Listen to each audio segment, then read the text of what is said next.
चिखलदरा गावात जी मुलांची संख्या आहे 100-200च्या वरती मुलं जी आहेत ही जातात शाळेमध्ये आगाशीला। पहिला इथे लाकडाचा ब्रिज होता, लाकडाचा ब्रिज तुटल्या कारणाने त्यांना विरारवरून चिखलदरा गावातून आगाशीपर्यंत जाण्यासाठी सुमार 9 किलोमीटरचा रस्ता हा प्रवास करावा लागतो। तर जो प्रवास आहे आता खूप त्रास होतो मुलांना। आता तुम्ही बघत असेल लहान लहान मुलं सुमारे 9 किलोमीटरचा प्रवास बंद करणं हा निर्णय बरोबर नाहीये आणि हे जर बंद केलं तर शाळेच्या विद्यार्थ्यांसह आमची बहुजन विकास आघाडी ह्याचा पाठपुरावा करणार। दुखडं पण येतात रात्रीचे 6 वाजता जातात, त्या टायमाला अंधेर असतो। मोदी आज एक असं सांगतो का मुली शिकायला पाहिजे आणि ह्या लोकांनी मुलीला मारायचा प्रयत्न केला। ह्या लोकांनी आम्हाला मागणी असत का बस देत नसेल तर बस पूर्ण विरारमध्ये बंद करायला लागेल आम्हाला। मागणी म्हणजे बस पाहिजे, प्रत्येक मुलाला रिक्षा नाही भेटू शकत। रिक्षाचे आमच्या एवढे ऐपत पण ना रिक्षात जायला, आम्हाला बस पाहिजे, तुम्ही बस बंद केली। नमस्कार, मैं सचिन दीक्षित इस वक्त मैं उपस्थित हूँ विरार के चिकलडुंगरी गांव के पास में। यहाँ पर एक मंदिर है, यहाँ पर कई लोग आज सुबह ही पूजा अर्चना करने के बाद हमसे बातचीत करने के लिए आ गया है। उनका साफ तौर पे कहना है, खासकर यहाँ के पूर्व नगर सेवक रंजन पाटिल और सबका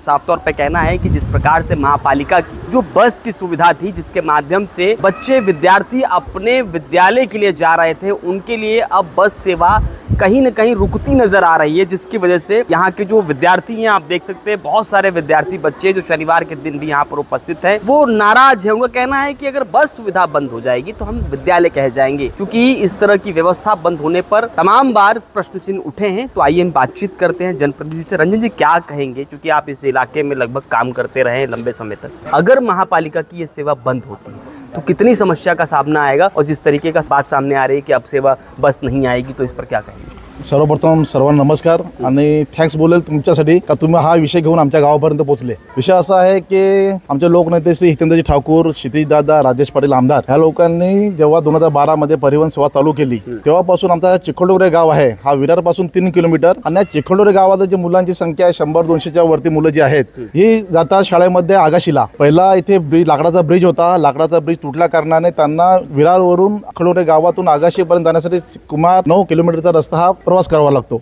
जेव्हा आम्ही कल्पना आमच्या आमदार साहेबांना सांगितली तेव्हा त्यांनी परिवहन सेवेच्या अंतर्गत ही बस सेवा इथे चालू केली होती। पण आता आम्हाला जेव्हा समजलं की बस सेवा बंद झाली आहे, ह्याचं कारण काहीतरी मुंबईच्या बृहन्नगरपालिका मुंबई जी आहे बसमध्ये अटेंडन्स नसल्या कारणाने बस बंद केली। पण आम्हाला असं काही पूर्ण कल्पना कुठे दिली नव्हती, ना पालिकेने दिली ना त्या शाळेला दिली। SNN जी बस सेवा आहे ह्याने ही पूर्व कल्पना द्यायला पाहिजे होती, ही अचानक बंद नव्हतं करायला पाहिजे, कारण ह्याच्यामुळे हा मुलांचा जो प्रवास आहे आता खूप त्रास होतो मुलांना। आता तुम्ही बघत असेल लहान लहान मुलं सुमारे 9 किलोमीटरचा प्रवास, पैशासाठी खर्चासाठी रिक्षाचा बस सेवा रिक्षाचा साठी पैसे पाहिजेत, इथे कुठली सरकारी बस सेवा मिळत नाही। आणि जेव्हा परिवहन सेवा अंतर्गत जी बस सेवा होती आम्हाला कुठली कल्पना देता सेवा बंद केली असेल तर त्यांनी कृपया चालू करायला पाहिजे अशी मी ती पालिकेला विनंती करतो। आमची मागणी आहे। अफजल जी, क्या कहेंगे, जिस तरीके से अटेंडेंस अगर नहीं होगा तो ये, क्योंकि महाराष्ट्र सरकार भी देख रही है, लगातार कई सारी घटनाएं सामने आ रही हैं, महिला अटेंडेंट ना होने की वजह से जब बच्चियां जाती हैं तो बहुत सारी घटनाएं सामने, तो इसके लिए वो रोका गया है, इस पर क्या कहेंगे? हे बघा, कुठलाही नवीन नियम येतो त्यावेळी ज्यावेळी सरकारी विभाग आपलं काम करतोय, आता इथे प्रशासकीय राजवट आहे, तर हा सगळा विषय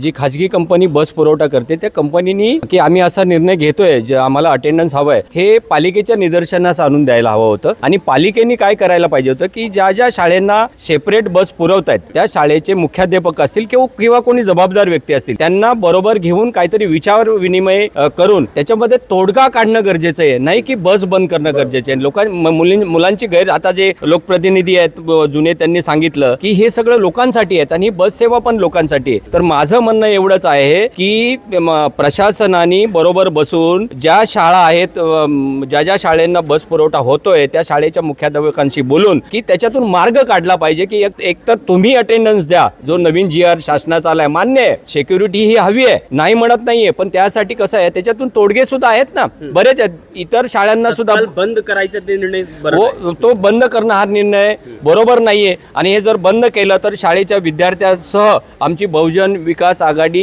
ह्याचा पाठपुरावा करणार आणि जोपर्यंत हे सक्सेस होत नाही आणि त्यांचे पूर्ववत सेवा मिळत नाही तोपर्यंत आमचा पाठपुरावा होत राहील। कालच आम्ही आमचे युवा आमदार क्षितिजी ठाकूर, माजी आमदार आणि लोकनेते हितेंद्र ठाकूर यांची सुद्धा भेट घेतली। त्यांनी सांगितले सर्व ठिकाणी जा, लोकप्रतिनिधींना भेटा आणि त्या ठिकाणी काय काय समस्या आहे, किती प्रवास लागेल त्या बाबतीत आणि आम्ही त्याच्यावर 2-3 दिवसानंतर 2-3 दिवस आम्ही आमच्या पक्षाच्या वतीने तोडगा काढू. पण माझी प्रशासनाला विनंती आहे की ह्याच्यामध्ये लक्ष देऊन काहीतरी तोडगा काढावा आणि ह्या लोकांना त्रास होऊ नये असा प्रयत्न करावा. गांव के लोगों से बात करने का प्रयास करेंगे. काय नाव आहे तुमचं? लक्ष्मण होईते. काय सांगणार तुम्ही? माझं एकच म्हणणं आहे, हा जो शालेय शाळा जो प्रवास करतात ना, ह्या रोड मध्ये ह्यांना त्रास असा आहे का रस्त्यामध्ये डुकरं पण येतात रात्रीचे आणि सकाळी 6 वाजता जातात, त्या टायमाला अंधेर असतो. ह्यानं येण्या जाण्याचा काही प्रवास हे नाही. आमच्यासारख्या माणसाला येतात, ब्रिज तर तुटलेलाच आहे, ब्रिजवर तर ह्यानं घ्यायला जावं लागतो. आणि मोदी आज एक असं सांगतो का मुली शिकायला पाहिजे आणि ह्या लोकांनी मुलीला मारायचा प्रयत्न केला. ह्या लोकांनी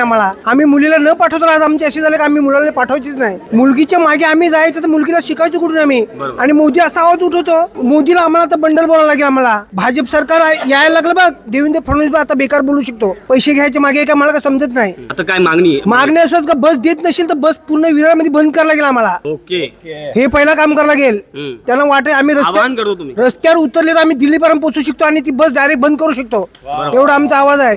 हे पहिला करायला लागेल. कशा त्रास होतो? त्रास म्हणजे काय, मेन काय येण्या जाण्याचा प्रॉब्लेम. पोरं चालत जातात, त्या हिशोबाने थोडं चुकीचं आहे. कारण विरारवरून पण लांब पडते खूप आणि इथून चालत जायला 9 किलोमीटर चालण्यामध्ये छोट्या मुलांना पाठीमागे बॅग घेऊन जाणं ते बरोबर नाही वाटत. बस तर हवीच आहे, मागणी म्हणजे बस पाहिजे. कारण रिक्षा प्रत्येक मुलाला रिक्षा नाही भेटू शकत आणि प्रत्येकाची ऐपत पण नाही की आपण रिक्षात जाऊ शकतो. काय सांगणार तुम्ही, कसं त्रास होणार या बस अगर बंद पडली तर? म्हणजे बस पाहिजेच मुलांना. आता इकडचा ब्रिज पण तोडलाय, ब्रिज तोडलाय, मग इकडून पण जाऊ शकत नाही. आणि इकडे कसं जायला रिक्षाची आमच्या एवढे ऐपत पण नाही रिक्षात जायला. आम्हाला बस पाहिजे. तुम्ही बस बंद केली तर आम्हाला एक शब्द तरी सांगायला पाहिजे होतं ना शाळेमध्ये की तुमच्यासाठी मुलांना बस बंद केले. प्रिन्सिपलला सांगितलं तर प्रिन्सिपलने आम्हाला काहीतरी सांगितलं असतं की तुम्ही बस तुम्हाला मुलांना बस येणार नाही तुमच्या मुलांना. आमच्या मुलं एवढं 9 किलोमीटर आणि एवढं दप्तरात ओझ, ते चालणार कशी, मुलं जाणार कशी? काय आम्हाला मागण्या, आम्हाला बस पाहिजे म्हणजे पाहिजे मुलांना. ये गांव के लोगों का, महिला पुरुष और बच्चों का साफ तौर पे एक ही बात कहना है कि बस चाहिए, क्योंकि बस ना होने की वजह से इन्हें 9 किलोमीटर का लंबा प्रवास करना पड़ेगा. उसके लिए उन्हें रिक्शे का पैसा देना पड़ेगा. अगर आमतौर पे अगर इस तरह की बसों से प्रवास कर रहे हैं तो ये बात आप समझिए कि गांव के सामान्य परिवार की एक आमदनी क्या होगी. ऐसे में वो रिक्शा चालक को ही पैसा देते रहेंगे या उस अपने घर या परिवार को देखेंगे या शिक्षा पर ध्यान देंगे. खैर, मेरे साथ यहाँ जो विद्यार्थी हैं उनसे बात करते हैं. बेटा क्या नाम है, काय नाव तुमचं? कक्षाली. काय सांगणार, काय मागणी आहे तुमची? आम्हाला आमची बस पाहिजे. इकडे आम्हाला चालत जायला लागते, पाठीवर एवढे वजन बॅग घ्यायला लागते. इकडून पूल तुटला आहे. आम्हाला बस पाहिजे म्हणजे पाहिजेच. तो यहाँ के जो बच्चे हैं इनका साफ तौर पे कहना है कि बस सेवा है वो चालू होनी चाहिए, जो महानगर पालिका की है. तमाम लोगों को बहुजन विकास आघाड़ी की तरफ से भी साफ तौर पे कहना है कि बस सेवा चालू होनी चाहिए, क्योंकि अगर बस सेवा नहीं चलेगी तो आमतौर पे बच्चों को बहुत समस्या का सामना विद्यार्थियों को करना पड़ेगा. अब देखना ये होगा कि इस मांग के बाद में महापालिका की आंख खुलती है नहीं, या देवेंद्र फडणवीस की सरकार की आंख खुलती है नहीं, या वर्तमान भारतीय जनता पार्टी की व्यवस्था की आंख खुलती है नहीं, या वाकई में बस चालू होगी या इसे रोक कर रखा जाएगा.